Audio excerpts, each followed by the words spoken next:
Hello everybody, welcome back to English Building Blocks. Today we're going to talk about reporting verbs. What are these reporting verbs, right? Well, basically these are the verbs we use to report, to paraphrase, to quote what somebody has said. And there is a lot to say about this, and we're going to break it down in three big parts. Firstly, we're going to talk about the most common reporting verbs, and these are say, tell, and ask. Okay. Secondly, we're going to talk about the different constructions to use depending on the reporting verb that is employed. Okay. And lastly, we are going to talk about passive voice and the concept of distancing. Okay, I hope you'll enjoy this video, so let's have a look now. Let's begin with the two most common reporting verbs, and these are to say and to tell. Well, these two verbs, say and tell, are very similar because they are basically identical in meaning. However, they are used in a slightly different way. Okay, now, firstly, when using the verb to say, then you do not use an indirect object, and this means that you do not mention who somebody was talking to. For example, he said he was coming later. So you see, there is no indirect object in this sentence, so we do not mention who he was talking to. Okay. On the other hand, when using the verb to tell, then you have to use that indirect object mentioning who somebody was talking to. For example, he told me he was coming later. So you see, in this sentence, using the verb to tell, we have to use that indirect object, in this case, me. Okay. However, there is also a third option, and that is to use the expression say to.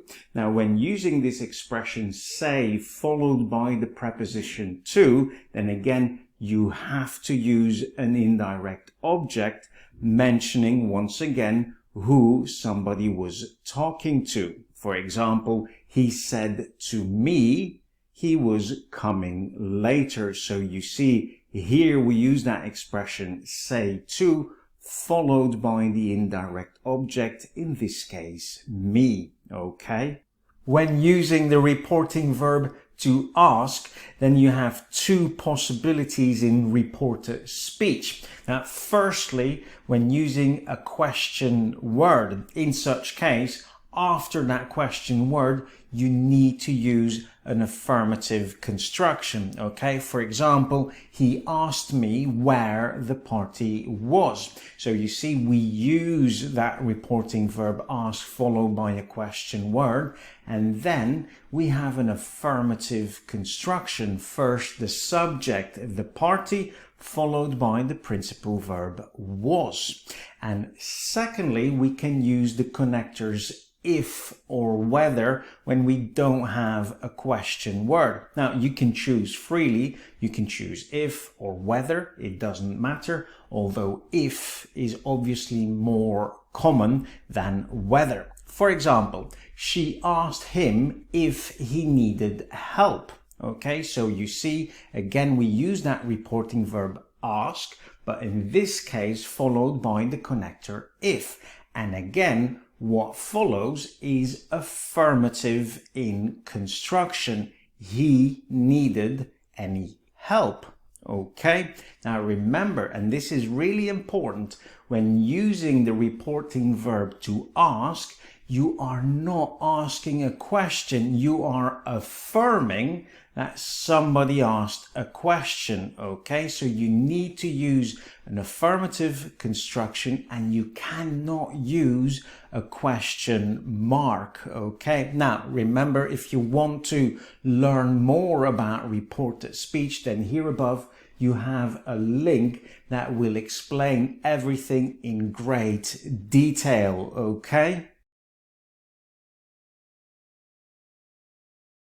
There are a lot of different reporting verbs that you can use besides say, tell, and ask. And using these different reporting verbs, you can actually be more specific about how somebody said something. Okay, now the difficulty here, however, is to remember for each specific reporting verb what the construction is that follows. There are actually 4 different constructions to be used. Okay, firstly we have the infinitive with to, then we also have the indirect object followed by that infinitive with to, we have also the gerund, and lastly we have the that clause. Now some of these reporting verbs can actually use more than one of these constructions, which adds to the difficulty. Okay, so let's begin with the first group using the infinitive with to. So here you will find a list of reporting verbs after which you use that infinitive with to. Verbs like agree, decide, claim, and so on. Okay, for example, he refused to take responsibility. So you see, after the reporting verb refuse, we use the infinitive with to. Okay, another example, they agreed to meet us halfway. Again, after the reporting verb agreed, we use an infinitive with to. The second group of reporting verbs is first followed by an indirect object before using that infinitive with to. Okay, again, you'll find here a list of those reporting verbs. Okay, amongst others, we have advise, allow, beg, or command. Okay, so let's have a look at some examples. He advised me to eat more fruit and vegetables. So you see, we use that reporting verb advise followed by the indirect object, in this case me, and then we have the infinitive with to. Okay, another example, they reminded us to finish our project by Friday.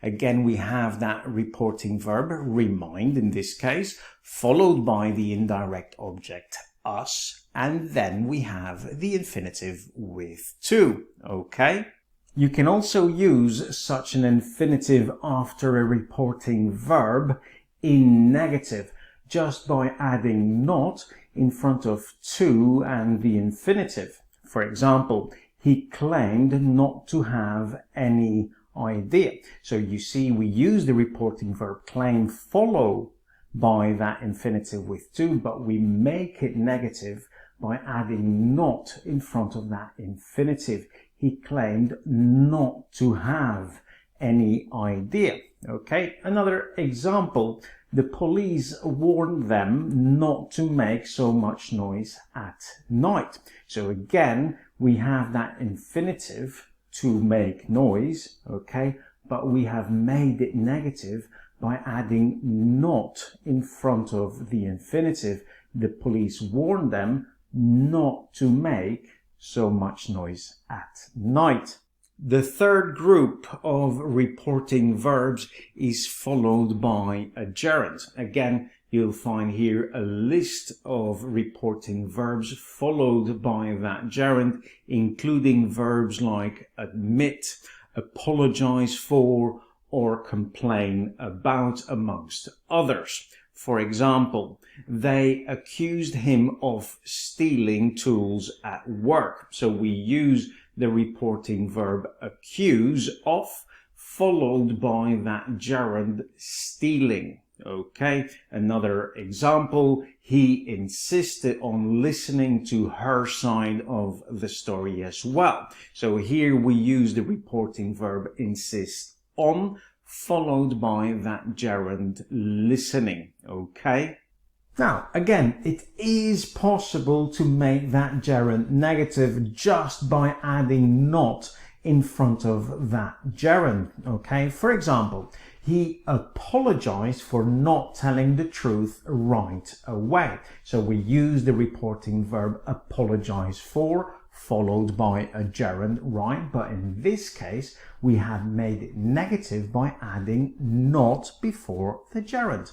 He apologized for not telling the truth right away, okay? Another example, we admitted not having a clue. So again, we use that reporting verb, admitted, followed by a gerund, right? And again, we have made that gerund negative by adding not before that gerund. We admitted not having a clue, okay? Now, if you like these videos, please subscribe, okay? Click the notification bell, all right? Now, let's continue. The last group of reporting verbs is followed by a that clause, okay? Now, obviously, we have the very common reporting verbs say and tell, which are followed by such a that clause, right? But as you can see, there are plenty of other reporting verbs such as announce, confirm, state, and so on that are also followed by such a that clause. For example, he confirmed he was leaving the company. So you see, we use that reporting verb complain followed by a that clause, okay? Or, for example, they announced they were opening a new shop. So again, we use that reporting verb, in this case, announce, followed by a that clause. You can also employ the passive voice with these reporting verbs, and then the sentence becomes impersonal using the subject it. Now, this concept is known as distancing, okay? And this means that you don't want people to think that the statement is also your personal opinion. Maybe it is, maybe it isn't. That does not matter. What matters is that you take distance from that statement, okay? And that's why the concept is called distancing, okay? And the construction we use is the following. We begin with the subject it, the impersonal subject it, okay? Followed by the passive voice of the reporting verb, and then we finish off with a that clause. Now, in this that clause, you may or may not use the connector that. You can choose, but if you ask me, then I prefer not to use that connector because it just sounds a bit more fluent, okay? And now let's have a look at some examples of this concept, distancing. First one, it is said the coach won't continue next year. So you see, we use the subject it, followed by the passive voice, in this case in the present simple of the verb to say, and we finish off with a that clause, okay?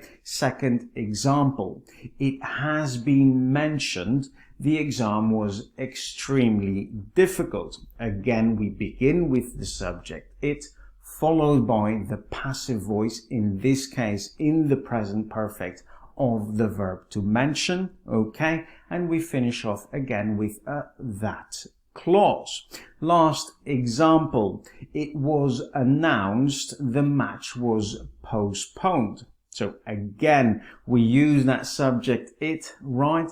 Again, we have the passive voice of the verb to announce, in this case, conjugated in the past simple, and we finish off with a that clause, okay?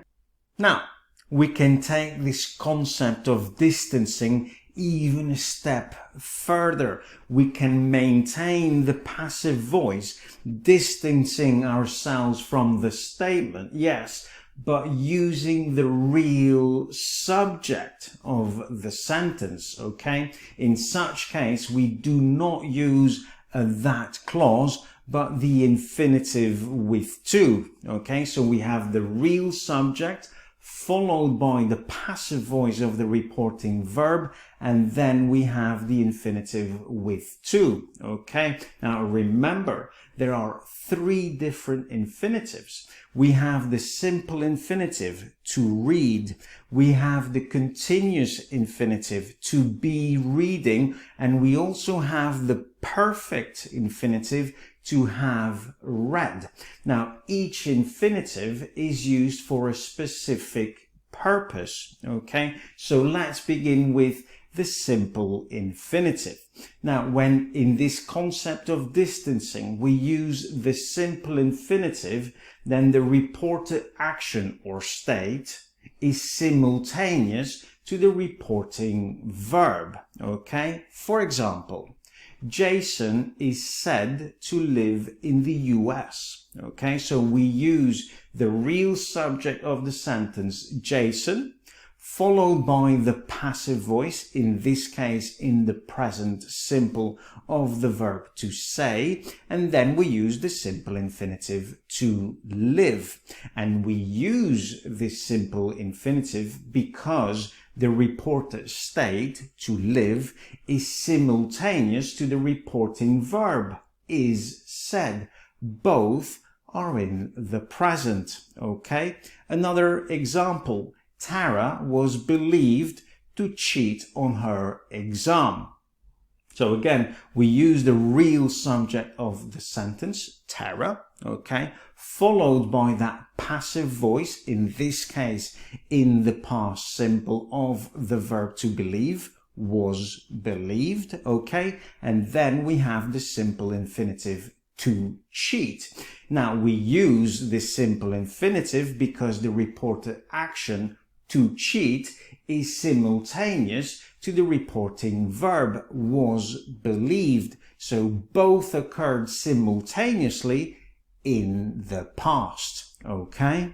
Now, when using such a construction with a continuous infinitive, then the idea is not only that the reported action is simultaneous to the reporting verb, but furthermore, the action or the reported action is ongoing. That action has not finished yet. Okay, for example, Mark is thought to be working on a groundbreaking project.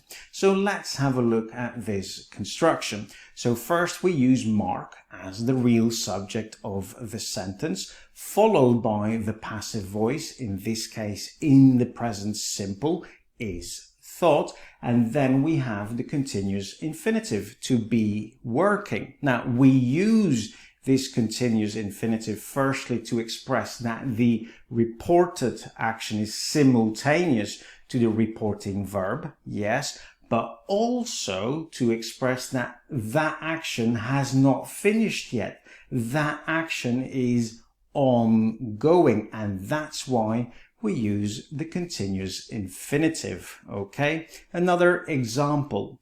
Linda was supposed to be enjoying her holidays when disaster struck.